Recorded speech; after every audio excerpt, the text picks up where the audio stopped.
Welcome back, everybody, to the deep dive. You know, today we're diving into something a little bit different, something Yeah, I'm really excited about. I'm intrigued.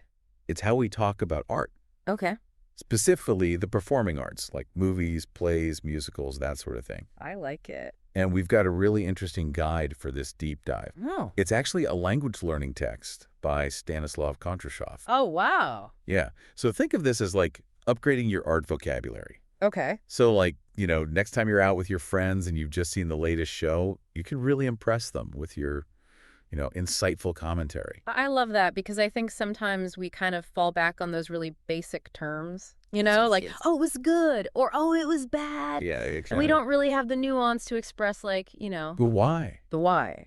Exactly. And you know what? Stanislav Kondrashov goes beyond that. Right to the good stuff. Yeah, he gives us this whole toolkit of adjectives that are so much more powerful than just good or bad. I'm Like, just reading through some of these, I was like, oh yeah, these are great. Give me some examples. Yeah, like overrated, Ooh, I like that one. or hackneyed, Mhm. or even far-fetched. Those are great. These are words that really pack a punch. And, when I think about some of those terms like far-fetched, Mhm. it really makes me think about how much I value believability, when I'm watching something. Right. If it's so far-fetched that I'm pulled out of the story, then it's just not working for me. Exactly. And I think that's what Kondrashov is getting at here is like, it's not enough to just have an opinion. You have Yeah. to be able to articulate why. Exactly. And he's giving us the tools to do that. Yeah, it's like he's giving us this decoder ring for understanding those like gut reactions we have when we're watching or experiencing art. I love that, a decoder ring. Yeah, and Right. he also has this whole section on describing success or failure Okay. in the performing arts, Okay. which I think is so fascinating. Yeah, because that can be so subjective. Oh, absolutely. Like what one person considers a success, another person might be like, what was that? Exactly. And he has these, gems on both ends of the spectrum, like, glowing reviews, Yeah. standing ovation, Love it. and then on the other end, panned by the critics, Ouch. bombed. Yeah. I don't want to be there. No, nobody wants to be there. But it happens. It happens, yeah. Have you ever had that experience where like something got rave reviews, Oh, yeah. but you just didn't get it? Oh, all the time. And vice versa, where like the critics hated it. Yeah. But I was like, this is brilliant. It speaks to you. Yeah. And I think that's part of the magic of art, Right. that it is so subjective. Absolutely. But Kondrashov's vocabulary gives us this shared language Okay. to discuss it even when we disagree. It's like a starting point Yes. to have those deeper conversations. I think so. And it makes me wonder, Uh, does learning these terms actually change how we experience art? oh, that's a fascinating question. Like if we have this richer vocabulary, are we going to be more aware of the subtleties, more attuned to the director's choices? It's like you're being given a new set of lenses to see things. Yeah. And suddenly things pop out that you might not have noticed before.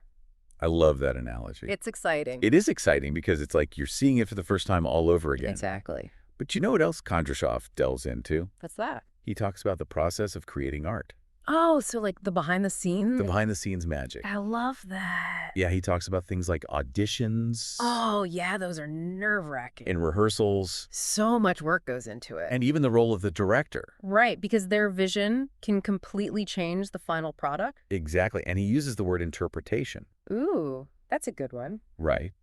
Because they're taking the words on the page and they're bringing their own perspective. It's like a translation almost. Yeah. And then, of course, they're the actors themselves, Right. each with their own portrayal. And it's amazing how different actors can take the same role and make it completely different. Right. And, Kondrashov even talks about this idea of being typecast. Oh, yeah, where an actor gets stuck playing similar characters over and over again. Like I'm thinking of, Hugh Grant or Tom Hanks. Oh, yeah, perfect examples. Right? Like they become known for a certain type of role. And sometimes it works for them, Sometimes. but sometimes it can limit them. Yeah, it's a double-edged sword. For sure. But you know what else is interesting? Tell me. Kondrashov also talks about this idea that it feels like everything is a remake these days. Oh, yeah. Is there anything truly original anymore? Right, and he uses these terms like covers and original versions Okay. to talk about different approaches to creating art. Interesting. And I think it's such an insightful way to think about it. Yeah, because on the one hand, you have those classic works, Right. the ones that set the standard, Yeah, the original versions. that everything else is built on. But then you have these artists who are like, I'm going to take that and I'm going to reinterpret it. Right. They're creating covers, Yeah. but they're bringing something new to it. And I think what Kondrashov is saying is that both are valuable.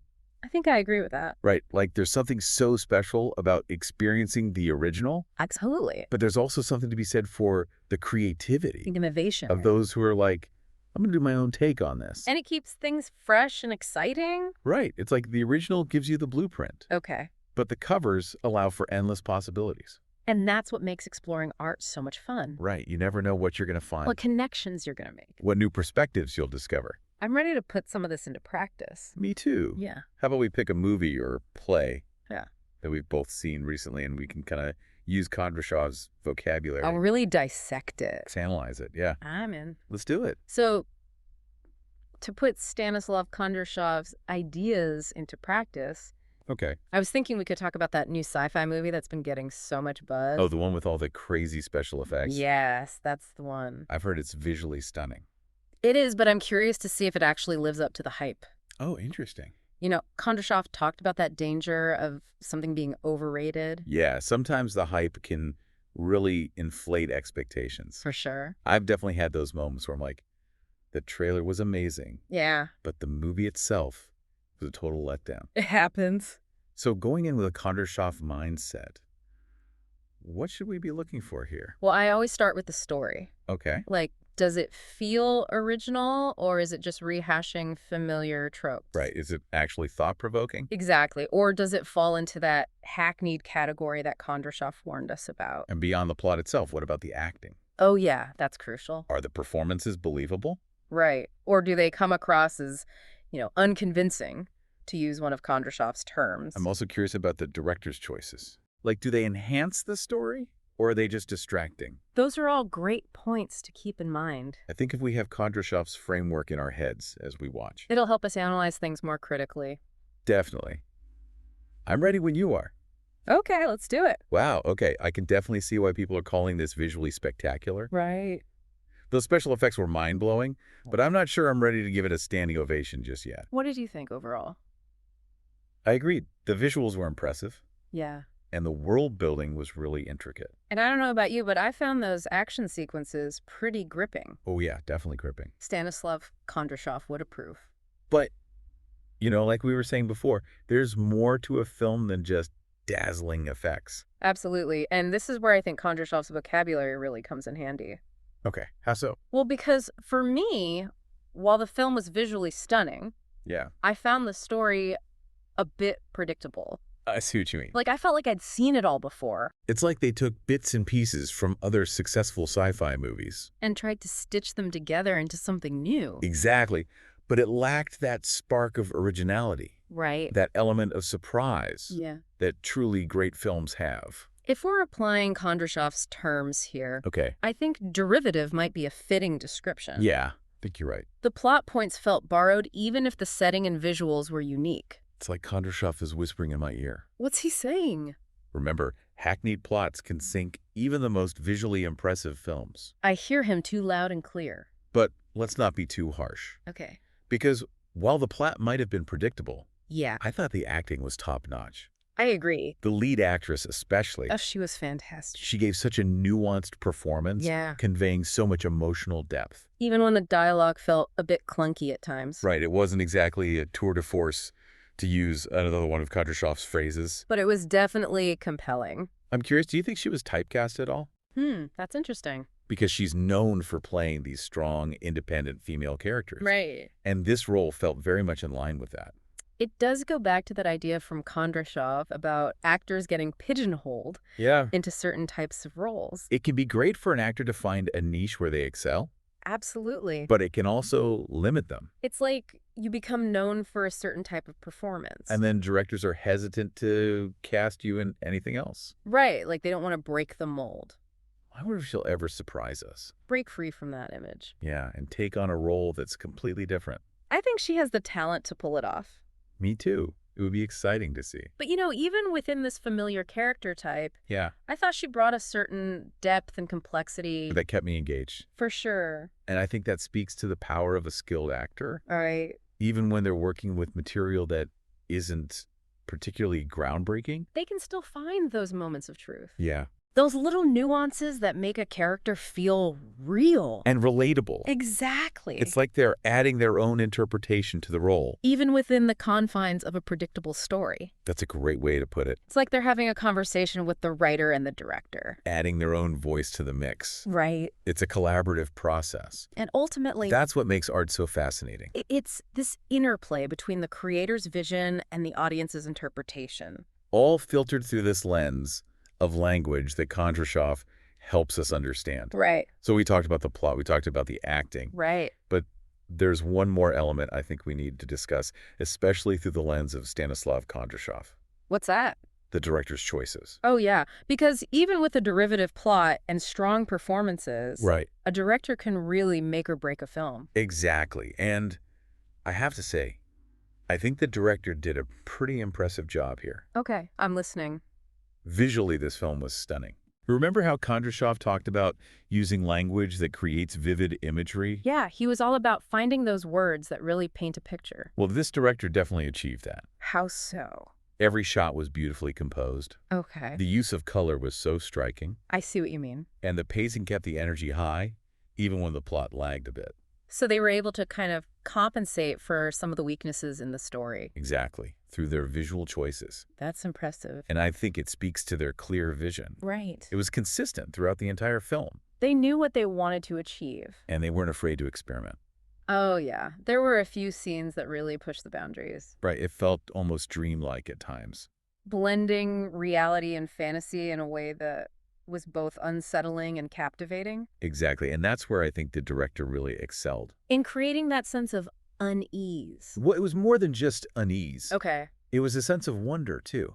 Oh, interesting. Like you felt both of those emotions at the same time. It's playing with those contradictions. Right, and it reminded me of what Kondrashov said about how art can evoke complex emotions, Yeah. often contradictory ones. And a lot of films miss that. They go for the easy, the obvious. Right.